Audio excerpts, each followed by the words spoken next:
नाजरीन खैर मकदम है आपका हमारे इस प्रोग्राम कुछ लम्हे फुर्सत के में। नाजरीन देखिए ना, वक्त के साथ आपका और हमारा रिश्ता कितना मजबूत होता जा रहा है और यकीन मानिए हमें भी आपके साथ ये फुर्सत के लम्हे गुजारने में बहुत मजा आ रहा है। और आप तो जानते ही होंगे कि हमारी यही कोशिश रहती है कि आपको हम हमारे इस प्रोग्राम के जरिए कुछ ना कुछ नया बता सके। तो देर किस बात की, आइए प्रोग्राम का आगाज करते हैं। माँ बनने का एहसास सबसे खूबसूरत एहसास होता है। जब एक औरत हामला होती है तो उसके जहन में तरह तरह के सवालात आते हैं। कहीं उम्मीदें होती हैं तो कहीं डर होता है। वो ये सोचती है कि ये जिम्मेदारी कैसे निभाई जाएगी, आगे कैसे बढ़ा जाएगा और कोई कॉम्प्लिकेशंस हो गई तो इसी सिलसिले में आज हम बात करने आए हैं डॉक्टर जरीन जी से और उनसे जानेंगे कि एक प्रेग्नेंट लेडी को किस तरह अपना ख्याल रखना चाहिए। जरीन जी, आपका बहुत बहुत इस्तकबाल। बहुत शुक्रिया आपका।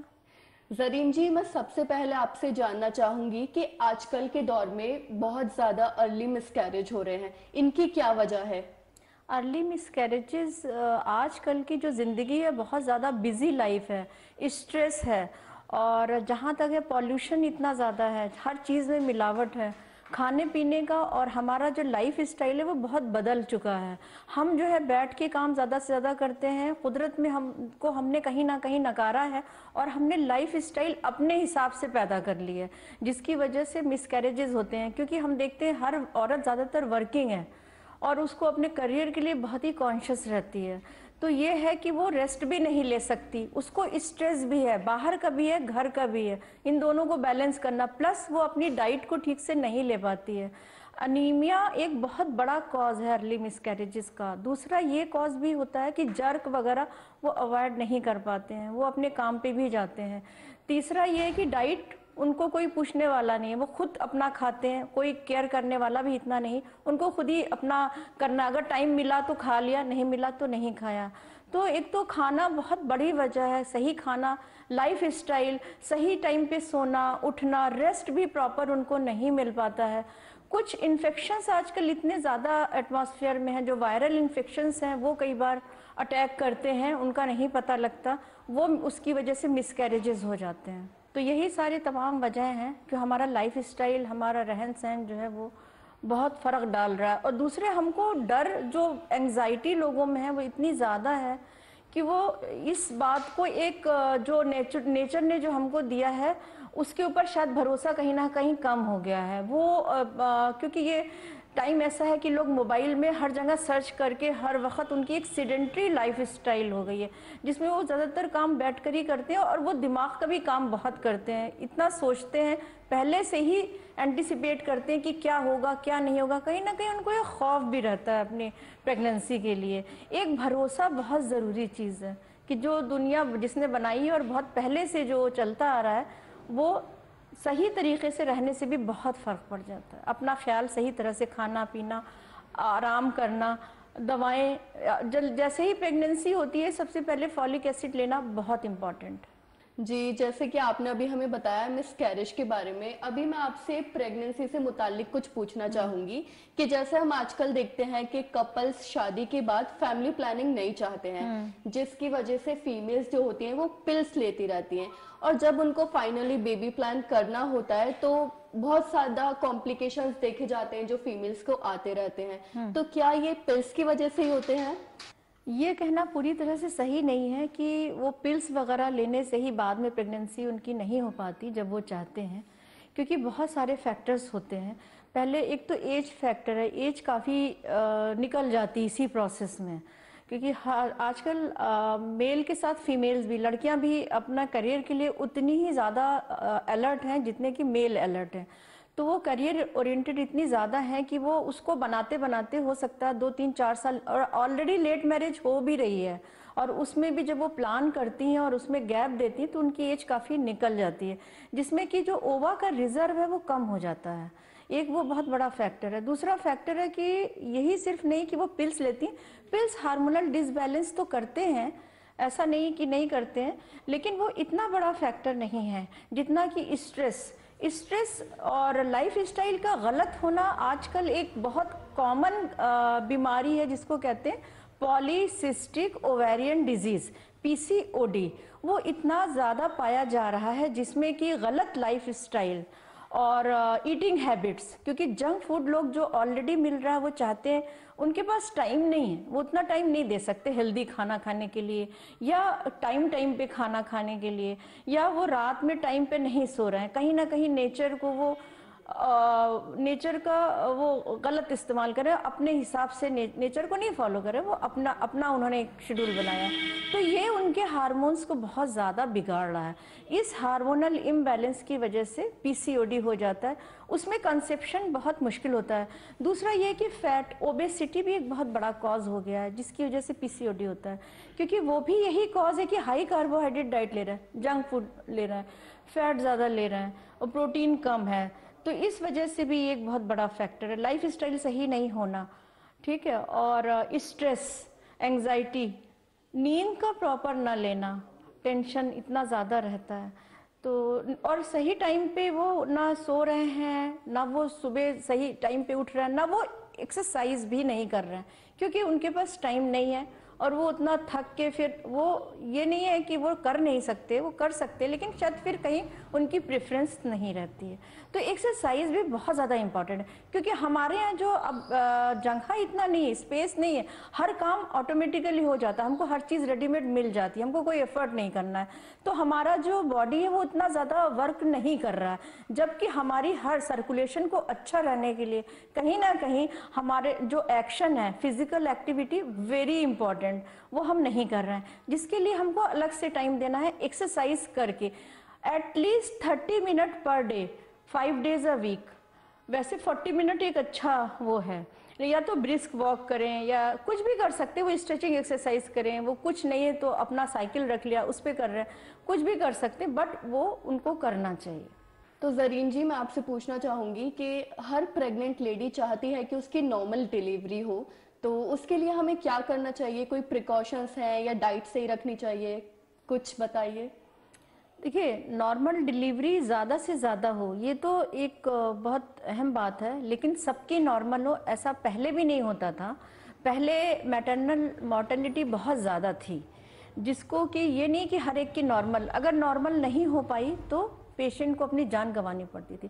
अब ये बहुत अच्छा है कि एक सिजेरियन आ गया है, लेकिन फिर भी अब लोग रिस्क नहीं लेते, टाइम नहीं देते, जिसकी वजह से शायद कहीं ना कहीं एक ये फैक्टर हो रहा है, लोग अपने ऊपर भी ख्याल नहीं करते हैं, क्योंकि अगर उनकी प्रेगनेंसी है तो प्रेगनेंसी एक इतनी सिंपल चीज़ नहीं है, बहुत इंपॉर्टेंट, बहुत अहम बात है, जिसमें एक कहीं ना कहीं 9 महीने की एक बीमारी है, जिसमें कि उनको हर महीने अपना बहुत ख्याल रखना है, प्रॉपर चेकअप के लिए जाना है, उनको जो दवाएं हैं वो खानी है। फर्स्ट 3 मंथ में उनको फॉलिक एसिड बहुत इंपॉर्टेंट है, फिर आयरन कैल्शियम खाना है, यही सब कुछ नहीं है। उनको डाइट में ये देखना है कि उनको कार्बोहाइड्रेट, प्रोटीन और फैट तीनों एक बैलेंस क्वांटिटी में उनको लेना बहुत ज़्यादा इंपॉर्टेंट है। ये तो हो गई डाइट की बात। उसके अलावा चूँकि जैसा हमने कहा कि आजकल लाइफ स्टाइल बड़ा सीडेंट्री हो गई है, हम उतना जैसे पहले जो काम होता था उतना अब हमको करने की ज़रूरत है भी नहीं, हर चीज़ अवेलेबल है और वक्त की भी कमी है, तो इसलिए ये ज़रूरी है कि वो कुछ एक्सरसाइजेज वगैरह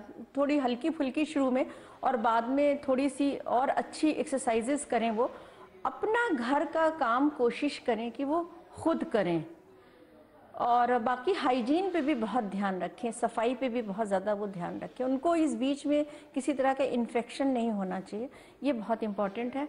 और खान पान और उनका जो उठना बैठना, ये नहीं है कि वो या तो पड़ी रहें या काम ही कर रही हैं, दोनों चीज़ भी सही नहीं है, दोनों में एक बैलेंस होना चाहिए। लेकिन मुझे लगता है कि अपना घर का जो हाउस होल्ड, जो उनका जो भी काम है रोज़ का, वो खुद उसको करने की कोशिश करें, वो खुश रहे और कुदरत पे भरोसा रखें। कुदरत पे भरोसा रखना बहुत इंपॉर्टेंट है। उनको इतनी एंजाइटी होती है, वो ये सोचती कि कैसे होगा, क्योंकि वो इतना जानने लगी है और वो पहले से ही सोच सोच कर वो कहीं ना कहीं डरती हैं। तो ये डर निकाल कर नॉर्मल तरीके से रहें, इंजॉय करें, और कहीं ना कहीं काम के साथ साथ वो अपनी हॉबी को भी फॉलो करें। उनको जो अच्छा लगता है, अगर उनको म्यूज़िक पसंद है, उनको बुक्स अच्छी अच्छी पढ़नी पसंद है, इन सब का भी बहुत असर होता है, क्योंकि उनके माइंड रिलैक्स रहेगा, हार्मोन्स रिलीज होंगे प्रॉपर टाइम प्रॉपर वे में। बहुत सारे आजकल ये भी फैक्टर्स है कि पूरा टाइम हो गया और पेन नहीं होता है, ये बहुत कॉमन हो गया है। तो मुझे लगता है कि ये चीज़ भी बहुत ज़्यादा इम्पॉर्टेंट है कि वो अपने ऊपर भी भरोसा रखें, कुदरत पे भरोसा रखें, अपने ऊपर भी भरोसा रखें। जी, आपने तो बहुत अच्छी बात कही कि कुदरत पे भरोसा तो रखना ही चाहिए, वो बहुत ज़रूरी है हमारे लिए। मैं जानना चाहूँगी कि ये लाइफस्टाइल मेंटेन रखने के लिए एक औरत का खान पान कैसा होना चाहिए, मतलब उसे कैसी डाइट मेंटेन रखनी चाहिए? अ, एक खान पान जो प्रेग्नेंट लेडी है उसको कोई ऐसी ख़ास बात नहीं है, बस फ़र्क ये है कि जो हम हर चीज़ रेडीमेड ले रहे हैं वो हमको नहीं करना है। हमको घर का खाना खाना है, वक्त पे खाना है। उसमें हमको ये देखना है कि दूध दही, मिल्क एंड मिल्क प्रोडक्ट्स भी लेने हैं और फ्रूट्स भी लेने हैं। हमको ये बहुत ज़्यादा इम्पॉर्टेंट है, जो कि हम लोग नहीं लेते हैं। बेसिकली लोग ज़्यादा स्पाइसी पसंद करते हैं, जो कि बिल्कुल भी सूट नहीं करता। और एक एसिडिटी कॉमन प्रॉब्लम है, एसिडिटी इतनी हो जाती है इन चीज़ों से कि फिर वो और चीज़ खा नहीं पाते, उनको हमेशा पेट में एक भरा भरापन लगता है। तो पानी सही मात्रा में लेना, फल थोड़ी थोड़ी देर में कुछ कुछ खाना बहुत इंपॉर्टेंट है। फ्रूट्स हो गए, वेजिटेबल्स, ग्रीन लीफी वेजिटेबल्स हो गए, दाल चावल रोटी सब्जी, ये जो खाना है उनको, लेकिन इसके साथ में मिल्क एंड मिल्क प्रोडक्ट बहुत इंपॉर्टेंट है, क्योंकि प्रोटीन की कमी हमारे खाने में बहुत ज़्यादा आजकल हो रही है। और एक प्रेग्नेंट लेडी को जो है वो ज़्यादा, जो नॉर्मल डाइट है उससे डबल उसको चाहिए होता है, जो कि वो बल्कि नॉर्मल क्या वो उससे भी कम खा पाती है, वो उसको डाइजेस्ट नहीं कर पाती। इसका रीज़न वही है कि वो वॉक वगैरह इतना या काम नहीं कर पाते हैं लोग, तो वो डाइजेशन उनका गड़बड़ होता है। अच्छा, एक मिथ है कि थायराइड और डायबिटीज की वजह से जो फीमेल्स होती हैं वो कंसीव नहीं कर पाती हैं, तो क्या ये सही बात है? ये कुछ हद तक तो इसलिए ठीक है कि अगर थायराइड बहुत एडवांस स्टेज में है और बहुत ज़्यादा है तो उनको मुश्किल होगी, क्योंकि वो सारे हार्मोन का डिसबैलेंस करता है, ओव्यूलेशन नहीं होने देगा। लेकिन अगर थायराइड अभी स्टार्ट है या बहुत अर्ली फेज में है तो थायराइड से इतना फ़र्क पड़ता नहीं है। कई बार तो ये भी देखा है कि थायराइड ज़्यादा होने के बावजूद भी पेशेंट कंसीव कर जाती है। तो इम्पॉर्टेंट वो है कि प्रेगनेंसी के बाद थायराइड मेंटेन रहना चाहिए, वो ज़्यादा इम्पॉर्टेंट है। जहाँ तक शुगर की बात है उसके लिए तो ये बिल्कुल मिथ है। अक्सर शुगर वाले पेशेंट कंसीव करते हैं पूरा, उनको अपना शुगर का बैलेंस रखना पड़ता है थ्रू आउट प्रेगनेंसी। जी, आपने बिल्कुल सही बताया। अब इसी से मुतालिक मुझे एक सवाल और याद आया कि डाइट में क्या क्या अवॉइड करना चाहिए, जैसे कि एक ये मिथ भी है कि कॉफ़ी और चाय नहीं पीनी चाहिए, तो क्या ये सही बात है? देखिए, जैसा मैंने पहले भी कहा कि डाइट में आपको स्पाइसी और हाई कार्बोहाइड्रेट थोड़ा अवॉइड करना चाहिए, लेकिन चाय और कॉफ़ी भी, उसका सेवन भी एक बैलेंस्ड ही रेशो में लेना चाहिए। बहुत ज़्यादा लेने से हमारा बीपी बढ़ सकता है, कहीं ना कहीं हमारे नर्वस सिस्टम को वो स्टिमुलेट करता है, तो फ़र्क तो वो डालता है।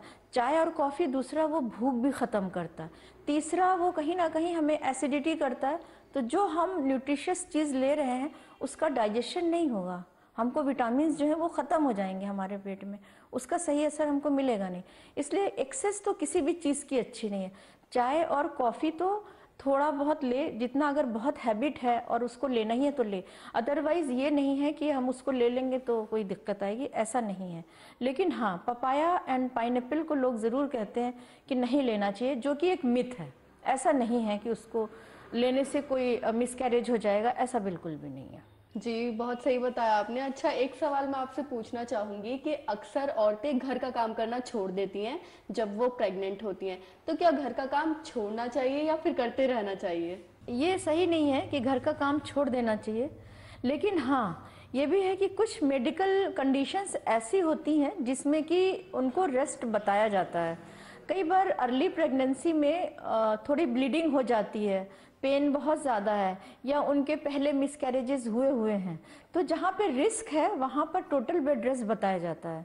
लेकिन ज़्यादातर केसेस में कि वो अगर ये चाहें कि हम प्रेग्नेंट हो गए और हम आराम करें, तो ये बिल्कुल गलत है, क्योंकि ये नेचुरल चीज़ है, नेचुरल फिनोमेना है जो कुदरत अपने हिसाब से करता है।